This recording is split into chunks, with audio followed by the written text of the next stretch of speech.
నమస్కారం. Welcome to I dream. ధర్మ మార్గం కార్యక్రమానికి స్వాగతం. నేను మీ విజిత. ప్రస్తుతం మనతో పాటు ఉన్నారు దత్త ఉపాసకురాలు, ఆధ్యాత్మికవేత్త లతా గారు. ఇప్పుడు వారితో మాట్లాడి నాగుల పంచమి విశిష్టత గురించి, శ్రావణ మాసం విశిష్టత గురించి, అలాగే ఆధ్యాత్మిక పరంగా మనకున్న సందేహాలన్నింటినీ కూడా నివృత్తి చేసుకుందాం. నమస్కారం అమ్మా. నమస్తే అమ్మ, నాగుల పంచమి మనకు శ్రావణ మాసం వచ్చింది అంటే ఆ మంత్ మొత్తం, ఆ నెలంతా కూడా పండగ వాతావరణం. ప్రతి తిథి కూడా మనకు ఒక ప్రత్యేకమైన తిథిగానే చెప్పవచ్చు. ప్రతి రోజు కూడా ఒక పండగ రోజే. అందులో భాగంగా తీసుకుంటే శ్రావణ మాసంలో నాగుల పంచమి. మామూలుగా సర్పాలు విష సర్పాలు మనం చాలా దూరంగా ఉంటాం, వాటిని చూసి భయపడుతుంటాం. కానీ ప్రత్యేకంగా పంచమి చవితి తిథులు వస్తే మాత్రం వాటిని దైవంలాగా ఆరాధిస్తుంటాము. అవును. ఎందుకనమ్మా, ఎందుకు ఆరాధించాలి అసలు ఆ రోజు మనం? ఎందుకు అని అంటే పాము యొక్క తల భాగాన్ని రాహువుగా పిలుస్తాం మనం, తోక భాగాన్ని కేతువుగా పిలుస్తాం. అందుకే మన మానవుల యొక్క గ్రహాలు అంటే గ్రహస్ఫోటమిలో రాహుకేతువుల్లాగా పరిగణిస్తారనమాట. అందుకే చాలా మందికి నాగదోషం అని ఉంటుంది, కాలసర్ప దోషం అని ఉంటుంది, అలాగే ఏవో ఇంకా నాగ శాపాలని కూడా ఉంటుంటాయి అన్నమాట. వీటన్నిటి నుంచి వాళ్ళు బయటపడాలి అని అంటే ఈ నాగుల చవితి, నాగ పంచమిని విశేషంగా జరుపుకుంటూ ఉంటారు. ఎందుకంటే కొంతవరకు ఈ బాధల నుంచి ఉపశమనం పొందవచ్చు అని. అంటే మనము తీసుకుంటే మనకంతా కూడా కర్మ సిద్ధాంతం మీదే ఉంటుంది మానవ జీవితం. ఆ కర్మ సిద్ధాంతం ఎలా లెక్కించబడుతుంది అని అంటే నువ్వు చేసే కర్మ బట్టి, నువ్వు చేసే గుడ్ కర్మ అయితే గుడ్ కర్మ రిజల్ట్ వస్తుంది. పాస్ట్ లైఫ్ లో నువ్వు చేసిన గుడ్ కర్మ ఉంటే ఈసారి ఈ బర్త్ లో మంచి కర్మ ఉంటుంది. అదే నువ్వు చెడు కర్మ చేస్తుంటే ఇలాంటి అంటే రకరకాల దోషాలుగా పరిగణిస్తాం మనం. అంటే గ్రహాలు కానీ ఇబ్బంది పెట్టడం కానీ వీటన్నిటినీ కూడా దోషాల కింద మనం తీసుకుంటూ ఉంటాం. ఓకే, అంటే మనం చేసే ఏదైతే చెడు పనులు ఉన్నాయో దాని ప్రభావమే మరో జన్మలో ఈ దోషాలు.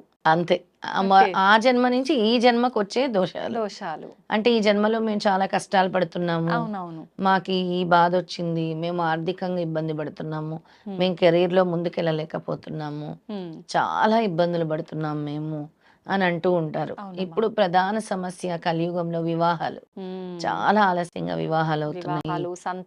సంతానంలో కూడా సంతానం లేకపోవటం ఒక ఇబ్బంది అయితే, ఈ నాగ దోషాలు ఉండే వాళ్ళకి, నాగశాపాలు ఉండే వాళ్ళకి పుట్టిన సంతానం కూడా చాలా ప్రాబ్లం. మెంటలీ రిటార్డెడ్, అలాగే అదే ఫిజికల్లీ ఛాలెంజ్డ్ పిల్లలు, ఆటిజం పిల్లలు, ఇలా రకరకాలుగా పుడుతూ ఉంటారు. ఏదో రకంగా ఏదో ఒక మానసిక రుగ్మతలతో కూడా జన్మిస్తూ ఉంటారు. ఓకే, మరి ఈ రోజును మనం ఏ రకంగా ఉపయోగించుకుంటే ఇలాంటి ఇబ్బందుల నుంచి బయటపడవచ్చు అంటారమ్మా? మన పూర్వం నుంచి కూడా మన సనాతన ధర్మాన్ని తీసుకుంటే చాలా గొప్పది మన సనాతన ధర్మం. ఏంటి అంటే ప్రతిదానికి కూడా ఒక సొల్యూషన్ మన వేదాల్లో ఉంది. అవును, ప్రతిదానికి మన వేదాలు అంత గొప్పగా, అంటే అసలు ఎన్ని వేదాలు ఉన్నాయో కూడా అది బ్రహ్మదేవుడికే సాధ్యం కాలేదు, అంత చిక్కనిది అనమాట. అలాంటిది ప్రతిదానికి ఒక సొల్యూషన్. అందుకే మనకి నెలలో వచ్చే అమావాస్యకు కానీ, పౌర్ణమికి కానీ, పంచమి తిథికి కానీ, అష్టమి తిథికి కానీ, చవితికి కానీ ప్రత్యేకమైన రోజులుగా చెప్పుకుంటాం మనం. ఇప్పుడు వచ్చే నాగపంచమి రోజు ఎక్కడైతే మనకి నాగుపాము పుట్టలు ఉంటాయో అక్కడికి వెళ్ళి ఆ సర్పాల్ని పూజించాలి మనం. ఎందుకు అని అంటే ఆ రోజు మనం ఇచ్చే ఏదైతే పాలు పోస్తామో పుట్టలో, అలాగే అక్కడ స్వామికి నాగరాజుకి అంటే నాగదేవత కదా, నాగరాజు అంటాం, నువ్వులతో చేసిన చిలిమిడి పెడతాము. అలాగే కొంతమంది కోడిగుడ్లు వేస్తారు ఆహారంగా నాగపాములకి. ఇది ఎప్పటి నుంచి ఉందమ్మా ఆచారం? అసలు కోడిగుడ్లు నిజంగా పెట్టొచ్చు అంటారా? వేస్తారు, అందరు కూడా కోడిగుడ్లను కూడా వేస్తారు. మేమైతే పాలే పోస్తాం, మేము కోడిగుడ్లే పాలు పోస్తాము. అలాగే నువ్వులతో చేసిన నువ్వు చిమిడి అనేది పెడతాం, చలివిడి పెడతాం. అలాగే దీపం వెలిగించుకుంటాం ఆవు నెయ్యితో అక్కడ పాము పుట్టు దగ్గర. అలాగే పుట్ట మన్ను తీసి చెవులకు పెట్టుకుంటాం అనమాట. అంటే అనారోగ్య సమస్యలు, ఇప్పుడు చెవుడు ఉండే వాళ్ళందరికీ, చెవుడు ఇలాంటి ప్రాబ్లమ్స్ ఉండేవాళ్ళు ఆ పుట్ట మన్ను తీసి పెట్టుకుంటారు. అలాగే ఆరోగ్యం కోసం కూడా పుట్టమన్న పెట్టుకుంటారనమాట. ఇది పూర్వం నుంచి కూడా, ఇప్పుడు నుంచి వచ్చింది కాదు, ఇది పెద్దలు చెప్పింది. మనము అంటే వాటిని గుర్తు చేసుకుంటున్నాం. హ్మ్. అంటే వీఆర్ షోయింగ్ అవర్ గ్రాటిట్యూడ్. సైంటిఫిక్‌గా చెప్పాలి అనంటే, హ్మ్. ఇప్పుడు మనము పెద్దల్ని ఎలా స్మరించుకుంటాము, యాన్సెస్టర్స్‌ని ఎలా స్మరించుకుంటాం, అవును. అంటే మన పితృదేవతలను ఎలా స్మరించుకుంటాం, అలాగా హ్మ్. ఈ రోజు నాగపంచమి రోజు, నాగుల చవితి రోజు సర్పాల్ని తలుచుకునే రోజు, పూజించే రోజుగా పరిగణిస్తాం మనం. ఓకే. ఆ అయితే రోజు సర్పాల్ని పూజించే రోజు విశేషంగా. ఇప్పుడు మనకు అన్ని ప్రాంతాల్లో పుట్టలు అనంటే చాలా కష్టంతో కూడుకున్నదే కదా! కొన్ని ప్రాంతాల్లో మాత్రమే ఉంటుంది. హ్మ్. అలా లేనప్పుడు చాలా మంది ఇప్పుడు జంట నాగుల ప్రతిమలకి చేస్తూ అవును. ఉంటారు కదా! అలా చేసుకోవచ్చు. చేసుకోవచ్చు. జంట నాగు ప్రతిమలకి చక్కగా పాలతో అభిషేకం చేసుకొని, హ్మ్. పాలతో లేదంటే పంచామృతాలతో గూడా అభిషేకం చేసుకొని, ఓకే. అక్కడ పూజించుకొని, అక్కడ ధూప, దీప నైవేద్యాలు సమర్పించుకుంటే చాలా మంచిది ఆ రోజు. హ్మ్. ఇంకా విశేషంగా ఎవరికైతే ఈ ప్రాబ్లమ్స్ ఉన్నాయో, ఆ! అంటే మాల్ఫిక్ ఎఫెక్ట్స్ ఉన్నాయో, వాళ్ళు చక్కగా శ్రీకృష్ణుడిని హ్మ్. పూజించి ఆ రోజు శ్రీకృష్ణుడిని తలుచుకొని ఓకే. 11 కొబ్బరికాయలు గనక ఇప్పుడు మనకి శుక్రవారం వస్తుంది గదా! అవును. నాగపంచమి. హ్మ్. హ్మ్. అలా అక్కడ సమర్పించి 11 కొబ్బరికాయలు నెక్స్ట్ డే సాటర్‌డే రోజు తీసుకెళ్ళి పారే నీటిలో వదిలేసేయాలి. ఓకే.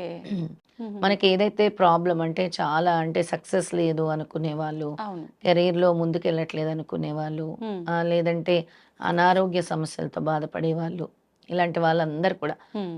ముఖ్యంగా నాగదోషం ఉండేవాళ్ళు. హ్మ్.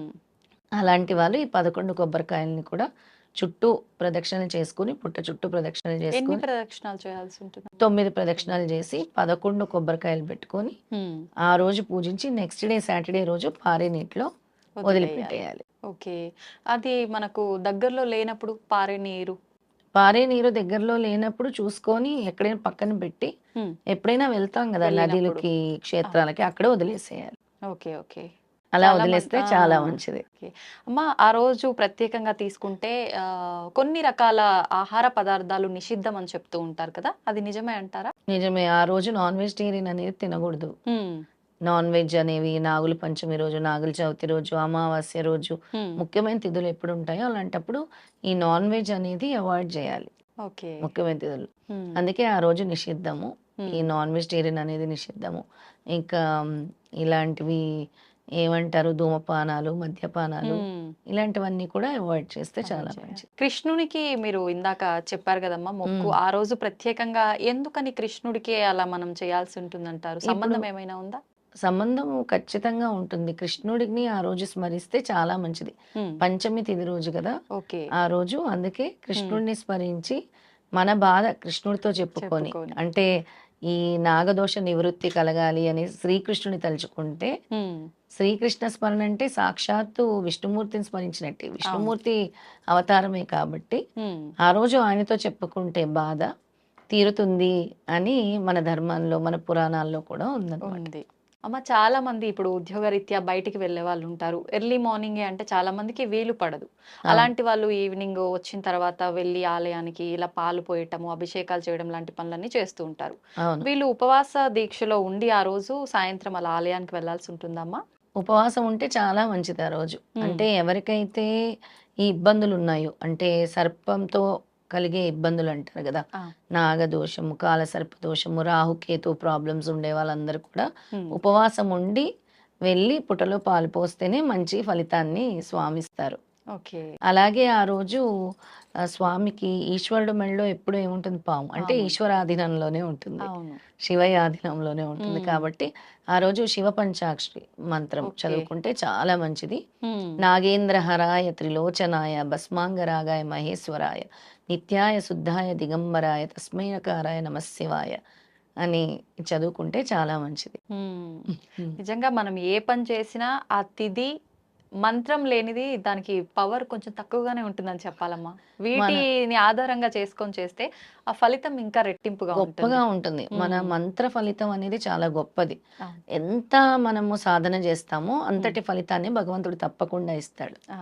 అంతెందుకు అలాంటి తిథుల రోజు ఖచ్చితంగా ఇలా ఉపవాస దీక్ష చేసి, పాలు పోసి, హ్మ్. అలాగే అక్కడ చక్కటి ముగ్గేసి, దీపం వెలిగించుకొని, హ్మ్. పుట్ట దగ్గర ఆ రోజంతా సర్పాలకు పూజిస్తూ ఉంటారు. అవును. తర్వాత చాలా మందికి చాలా పాజిటివ్‌గా జరుగుతూ ఉంటుంది లైఫ్‌లో. హ్మ్. అంటే మనం ఏ భావనతో అయితే భగవంతుడిని పూజిస్తామో అవును. అలాంటి ఫలితాన్ని స్వామి తప్పకుండా ఇస్తారు. హ్మ్. అది కూడా ఈశ్వరుడికి సంబంధించి. ఈశ్వరుడైతే బోలా శంకరుడు కదా! అవును. ఈశ్వరుడి దగ్గరే సర్పం ఉంటుంది కాబట్టి ఉంటుంది. తప్పకుండా ఆయన ఆధీనంలో ఉంటుంది. హ్మ్. మనం ఎప్పుడైతే ఈ మంత్రాన్ని జపిస్తామో ఖచ్చితంగా దాని ఫలితం కూడా మనం చూడొచ్చు. సంతోషం అమ్మా. చాలా మంచి విషయాలు చక్కగా అర్థమయ్యే రీతిలో ఎక్స్‌ప్లెయిన్ చేశారు. ధన్యవాదాలమ్మా. నమస్కారం.